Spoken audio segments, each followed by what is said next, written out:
ಧರ್ಮಸ್ಥಳ ಹೆಣಊತ ಪ್ರಕರಣಕ್ಕೆ ಸಂಬಂಧಪಟ್ಟ ಹಾಗೆ ಒಂದು ಸ್ಫೋಟಕ ಸುದ್ದಿ ಇದೆ. ಆದರೆ ಈ ಸುದ್ದಿಯನ್ನ ದೃಢೀಕರಿಸ್ತಾ ಇಲ್ಲ. ಈ ರೀತಿಯಾಗಿ ಜನರೆಡೆಯಲ್ಲಿ ಚರ್ಚೆ ಆಗ್ತಾ ಇದೆ. ಇದು ಧರ್ಮಸ್ಥಳದ ಕುರಿತು ಸ್ಫೋಟಕ ಸುದ್ದಿ.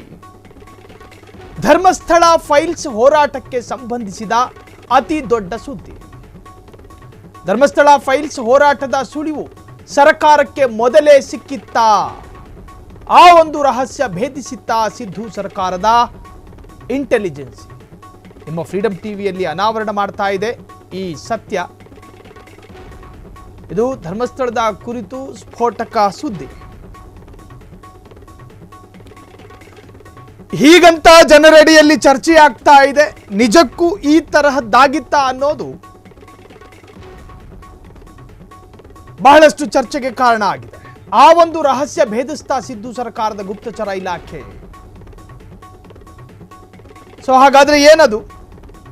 ಧರ್ಮಸ್ಥಳ ಹೆಣಊತ ಪ್ರಕರಣದಲ್ಲಿ ಹೊಸ ತರಹದ ಚರ್ಚೆಯೊಂದು ಶುರುವಾಗಿದೆ. ಹೊಸ ತರಹದ ಚರ್ಚೆ. ಹಾಗಾದ್ರೆ ಸರ್ಕಾರಕ್ಕೆ ಮೊದಲೇ ಗೊತ್ತಿತ್ತ? ಅಸೆಂಬ್ಲಿ ಎಲೆಕ್ಷನ್ ಆಗಿದ್ದು 2023ರಲ್ಲಿ, ಸರ್ಕಾರ ರಚನೆಯಾಗಿದ್ದು ಕೂಡ ಅದೇ ಇಸವಿಯಲ್ಲಿ. ಆ ವರ್ಷವೇ, ಸರ್ಕಾರ ರಚನೆ ಆದ ವರ್ಷವೇ ಸರ್ಕಾರಕ್ಕೊಂದು ಮಾಹಿತಿ ಇತ್ತ? ಗುಪ್ತಚರ ಇಲಾಖೆಯಿಂದ ಸರ್ಕಾರಕ್ಕೆ ಮಾಹಿತಿ ಇತ್ತು ಅನ್ನುವ ತರಹದಲ್ಲಿ ಚರ್ಚೆಗಳು ಶುರುವಾಗಿದೆ. ಹಾಗಾದ್ರೆ ಏನದು? ಸರ್ಕಾರಕ್ಕೆ ಇದ್ದಂತಹ ಮಾಹಿತಿ ಯಾವುದು?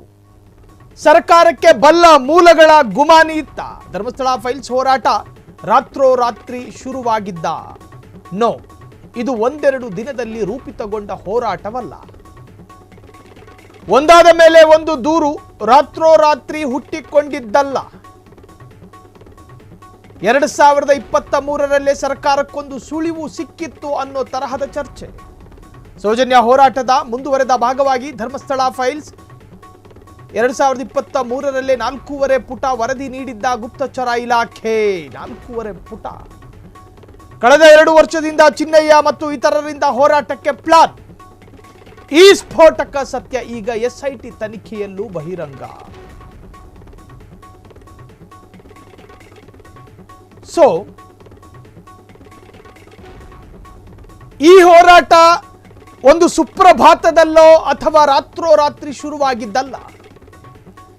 ಒಂದೆರಡು ದಿವಸಗಳಲ್ಲಿ ರೂಪಿತಗೊಂಡಿರುವ ಹೋರಾಟವೂ ಅಲ್ಲ.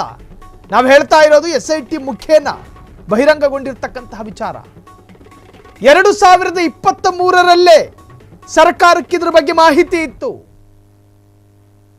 ಅಸೆಂಬ್ಲಿ ಎಲೆಕ್ಷನ್ ಆಗಿದ್ದು 2023ರಲ್ಲಿ, ಸರ್ಕಾರ ರಚನೆಯಾಗಿದ್ದು ಕೂಡ ಅದೇ ಇಸವಿಯಲ್ಲಿ. ಆ ಸಂದರ್ಭದಲ್ಲಿ ಸರ್ಕಾರಕ್ಕೆ ಮಾಹಿತಿ ಇತ್ತು.